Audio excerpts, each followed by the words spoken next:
Hey, Redfox here. Welcome back to my Dark Souls boss cosplay challenge runs. So a while back I started this series with the man, the myth, the legend himself, the chivalrous, valorous, righteous knight Dragonslayer Ornstein, and you guys really seem to enjoy it. So it's only fair that I pick back up with Ornstein's partner as of the events of the game, the sadistic, cannibalistic Knights of Gwyn reject, Executioner Smough, where I'll be attempting to beat the game as Smough, so only using his armor and weapon, but also with some additional optional objectives to really get into character and be Smough instead of just the chosen undead with his equipment. Today, I'll be attempting to answer the question, can you beat Dark Souls as Executioner Smough? So the main objective is clear, beat the game as Smough and relink the First Flame. But what about the optional objectives? Well, where the captain of the Knights of Gwyn had to vanquish his rivals and foes of the kingdom, face down his enemies and aid the people of the land, and do all kinds of knightly deeds, Smough only has 5 optional objectives. Number 1. Barring Firekeepers, gods, and anyone else of significance to Lord Gwyn, I must kill everyone. Or at least every single one-time kill NPC, and only the ones that I come across naturally. Smough can't be irresponsibly wasting time indulging in the flesh and bones of those he seeks out when Gwyn has a mission for him. 2. Being that Solaire is the sole NPC member of the Warriors of Sunlight Covenant, not only is he exempt, but like last time, I must summon him for every possible fight. 3. I won't be able to summon Solaire for the final fight like last time though, as the only covenant I'm allowed to be a part of is the Princess's Guard. 4. I must destroy the Forest Hunter Covenant for their blasphemous slander against the Great Knight Artorias.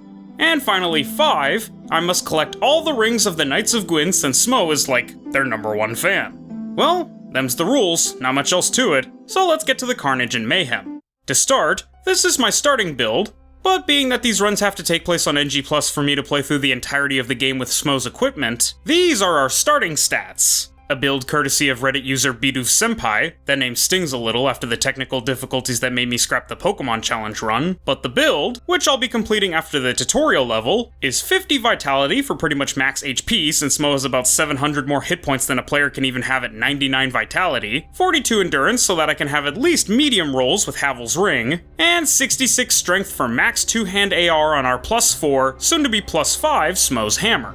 For now, I kill every undead in my path, annihilate the Asylum Demon to prove myself to Lord Gwyn, thank Oscar for my freedom by allowing him to fuel my power and sate my hunger, and claim the title of Chosen Undead by escaping the Northern Undead Asylum to Firelink Shrine. Shortly after completing the build at SL-123, I save the crestfallen warrior the pain and suffering of continued struggle against this dying world, and allow him to aid me in my efforts to succeed my lord. For the first half of the run, up to the Imposter, I'll be primarily using the one-handed moveset, and oh boy is that more difficult than it needs to be. Now, I've been going on about being a cannibal and eating my fallen enemies, but that's not just for roleplay purposes, as thanks to the special ability of Smough's Hammer, I am quite literally cannibalizing my enemies, consuming them and restoring my own health bit by bit with each hit. It doesn't help a lot, less so on NG+, but every little bit counts and it really just brings the run together. After giving the sweet gift of death to the undead merchant, and killing the traitor Havel, I take on the beastie blocking my path, the Taurus Demon.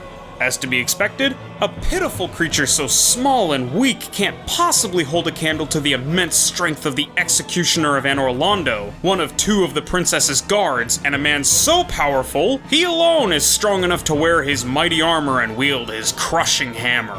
I meet Solaire and admire his dedication to our lord. Failed to get this soul a couple dozen times since Smough is a soul-hungry beast with the body type of a whalmer and the gait of a penguin, and convert the bravery and honor of Siegmeyer of Katarina and the sheer, raw, unbridled power of Andre of Astora, after several attempts because he's a fucking monster, into fuel for both my strength and my stomach. I also see Petrus, who, being a Way of White member, is obviously Oh, okay, well at least that's in character. I immediately killed him out of sheer bloodlust and then immediately regretted it, not because I care about Petrus, but because Gwyn and the Knights perhaps might not like that. Oh well. I also free Lautrec, but since he's favored by one of the gods that both left Anor Londo after Gwyn's sacrifice and is not Gwyn, I decided to allow him to be useful to Gwyn by becoming my meal. With all the weaklings in my path crushed, it was time to summon one of the few strong enough and faithful enough to stand by my side and take on the first of our Lord's challenges of our abilities, the Bell Gargoyles. Surprisingly, the fight took a bit of effort since the one-handed moveset, particularly the heavy attack, is very not good. But with a member of Ornstein's old comrades, and myself, a being powerful enough to execute all my Lord's foes, standing together, the construct stood no chance. With the first bell rung, I could feel my Lord's approval as I bathed in the warm glow of the sunlight. Now it was time to descend to the depths and Blighttown, to the land of the filth, the unwanted and discarded, the forgotten trash and chaos fiends of Izalith.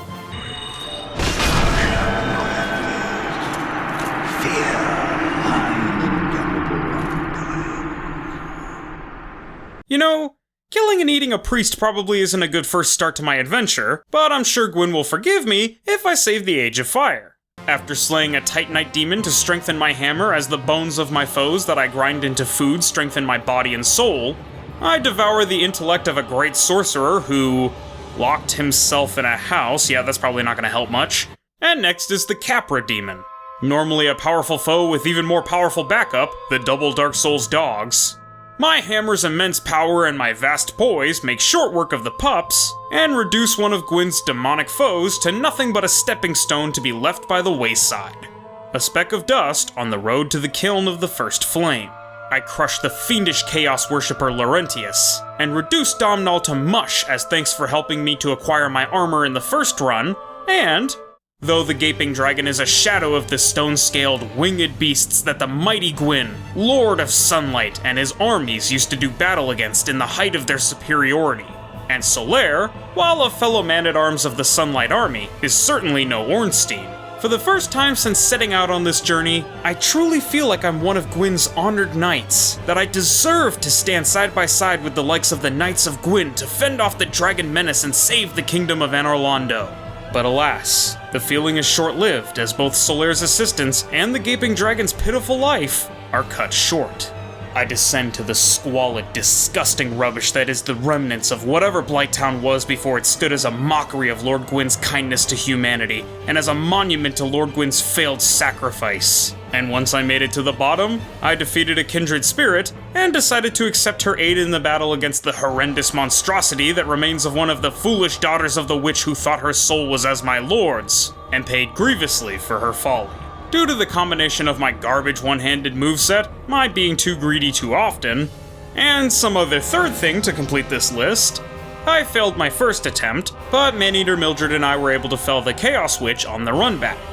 I rang the second bell, proving myself worthy for the trial to enter the Golden City set upon the highest mountain, the most exalted Anor Londo, but before facing the challenge of Sen's Fortress, I removed this filth from my path, and almost recklessly lay hammer to this fair maiden because of her unsightly appearance and unfortunate relation to the foolish witch. But since I remembered that she was a firekeeper right before smearing her onto the ground beneath her and the wall behind her, I left her to live in peace and moved on to Sen's Fortress. On my way over, Nico, Vince, and Rhea made it to Firelink Shrine and had some words for me about Petrus. Now, I didn't want to kill these lovely little soul and humanity-providing way of white worshippers, but because they were made of so many powerful souls and such delicious meat and bones, as well as having attacked me first, yeah, that too, I had no other choice but to defend myself. So I killed them and ate them. I actually got through the whole of Sen's Fortress in basically one attempt, almost upstaging myself the first go-around where I did get through it in one attempt. But I say basically one attempt this time around because I initially fell into the Titanite Demon Pit, survived, and had to homeward bone out. I never died, so I'll take it. Anyway, I actually died to the Iron Golem once because of, you guessed it, one-handed moveset and greed, but I made short work of the mighty Guardian of Anor Londo after that, and was granted passage to my home once more. I greeted the Dark Moon Nidus on my return home, destroyed the gargoyle on the bridge, second tried the scaffolds, same damn scaffolds I first tried in my first run, destroyed the second gargoyle, and made my way into the main building of Anor Londo to check on my old partner and check on my old post. I met my new friend Solaire, whom I will ask to help me with my next trial, slayed the Titanite demon roaming the building to keep the Princess of Sunlight protected, paid my respects to Lord Gwyn's youngest, stopped by the giant blacksmith to finish upgrading my hammer before the big fight, as well as repair my weapons and armor for the first time since before beating Gwyn on my first run. And then I summoned Solaire, and we narrowly defeated the foolish guards in my way and returned to my station. But wait, what is this? An imposter has taken my place! And Ornstein believes him to be the true Smough. Well, I may only have a minor member of Ornstein's old covenant to back me, but Ornstein only has an imposter by his side. Ornstein, you must die so that I might grow stronger and fulfill Gwyn's wishes. Yeah, this fight is actually incredibly easy since I killed Ornstein first, and, without my damage being halved by Ornstein's lightning resistance like in the Ornstein run, I was able to kill him in a couple hits. As I felled Ornstein, the imposter defeated Solaire. What's worse, the imposter was able to consume Ornstein before me. Fine then, come at me! You'll make a fine gourmet dish. The biggest problem for this run is a common problem for strength builds. I get greedy and try to keep hitting because of how much damage each hit does, and the attack animations are as slow as they are committing, so naturally, I was out of Estus at this point.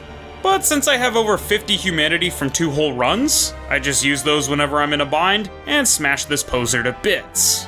Now to take my elevator to the chambers of the de facto ruler of Anor Londo, Lady Guinevere, to receive the Lord Vessel so that I might collect the souls of the remaining lords to enter the kiln of the First Flame and rekindle the flame for Lord Gwyn's age to continue. First on my hit list, the foolish witch whose mistake cost my kingdom dearly, but whose mistake also allowed me my current standing as a princess's guard, no, the princess's guard. Before that though, I've got to get rid of all of this lava, and the only way to do that is to defeat the vile remnants of the son of the foolish witch, Ceaseless Discharge. I tried to kill him before he fell since I spammed 2-handed heavy attacks on New Game and was like 1 hit away from killing him before he fell, but he's dead all the same. A pity though, there was no meat or bones. Well, afterwards, I'm able to smush Kirk, I back the Fire Sage Demon into a corner and flatten him like a pancake, and, with a bit of help and effort, Solaire and I defeat the Centipede Demon, marking the end of our camaraderie. Rest well, friend. Or I guess not, since you're gonna become a weird sunlight maggot zombie, Lamau. I take out one of the last daughters of the Witch of Izalith, and now it's time to face my first of the lords, the Bed of Chaos.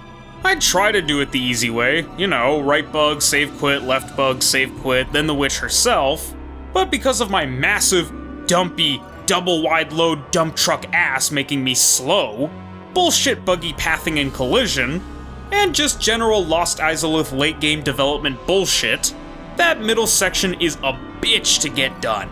Eventually I swat the bug and move on to Giant Dad and the spooky scary skeletons. Pinwheel was fine, no L's like last time with Ornstein, and after admittedly not killing Patches, but getting revenge for all the shortcuts to the bottom of the area he's given me in the past, I took on Gravelord Nito and smashed all of his bones to bits without any regard for his minions or his attacks, using the same attack pattern as normal. Attack dude, let him kill his own dudes, run away when he releases the miasma, run back, and rinse and repeat. I think the scariest part of this was the fall damage I took at the beginning of the fight. The penultimate lords of the Four Kings, so that means, in order to traverse the abyss like the great knight Artorias, I must fell the noble, majestic beast Sif, Great Wolf of Artorias, to secure the covenant of the abyss. On my way, I took my time to systematically exterminate each of the members of the Forest Hunters before executing their furry, heretical leader, and face off against Artorias' closest companion for the covenant of the abyss. I fought Sif in a harrowing battle where her agility and sword skills clashed my poise and strong hammer. Alright, now that Sif is injured, let's quickly finish her off to put her out of her misery. Wait, Smough, what are you doing? Smough? Smough? Smough, finish her off? Okay, well then, since I killed the imposter, I can't get the Leo ring, but while I'm here, I go ahead and grab the Hornet ring, the Wolf ring, and lastly I go back to get the Hawk ring to at least get what I can of the collection. So, with my role as a princess's guard secured, with as many rings collected as possible, the Forest Hunters disbanded, Solaire summoned for every possible fight, and as many NPCs as I've come across slaughtered, it was time to face off against the Four Kings of New Londo. Ingward is obliterated so that I can get the key to deflood New Londo from his corpse, and once New Londo is deflooded, I venture forth into the darkness of the abyss, and literally just poise tank my way through the fight. Probably honestly the easiest this fight is going to be other than a potential Havel run. For the final Lord, I was able to get to Seath on my first run without falling or getting killed or anything other than the mandatory death, and since there are no NPCs in this area, I just strode right into the Primordial Crystal Room, shattered it, and then shattered Seath after a couple of close calls where I almost got cursed. Nonetheless, Gwyn's confidant falls, marking the end of this long journey. I offer the Lord's souls to the Lord Vessel, and am granted passage to the Kiln of the First Flame, gain Framth's blessing, and face my Lord Gwyn alone in one final duel so that his legacy might live on as the Age of Fire continues onward evermore. It takes a couple tries since, while I do great damage and can decently poise tank his attacks, he does massive damage himself, enough to kill me in 2 to 3 hits most of the time. His attacks are considerably faster, thereby allowing him to attack me twice or more in the span of one of my attacks, and he's relentless about not letting me heal. But after I calm down and stop being greedy, I'm able to trade with him pretty equally, and eventually, I grind my lord into dust, rekindle the flame, and confirm that you can beat Dark Souls 1 as Smough. So, what about optional objectives? Well, I couldn't get my hands on the Leo ring, but that's fine since Smough semi-canonically straight up absorbs his power depending on player choice. I was only a Princess Guard the whole run. Everyone other than Firekeepers and certain exceptions like Solaire, be they alive or be they dead, were ground to the bone to make my bread. Solaire was summoned for every fight that he could be to be my Ornstein, and the Blasphemers in the forest were led to the slaughter. I guess I hit 4 out of 5 of the optional objectives, so pretty good, and while I prefer Ornstein's equipment because of the easier time mid-rolling, the counter thrust damage from the Leo ring, the lightning damage from the Dragon Slayer spear, and its special ranged lightning attack, I can't deny the power of strength builds and poise in Dark Souls 1. I got this run done in like half of the time, and the cannibalism from Smough's hammer, while not as helpful as Ornstein's lightning, was definitely a helpful factor in the run, especially when I got greedy and got hit for it. So, what did I learn from this run? What's the big takeaway? Well, when all you have is a hammer, every problem starts looking like a nail. Thank you all so much for watching. I hope you all enjoyed the video, and stay tuned for the next run, the Iron Golem run, to see if the massive monolith charged with guarding the City of the Gods atop the most well-defended fortress of all can extend its draconic-powered might beyond its station and act as a last line of defense in continuing the Age of Fire when no chosen undead is able to step up to the plate. Alright, that's it. I've been Redfox, and I pray that you never go hollow. See you next time. Peace.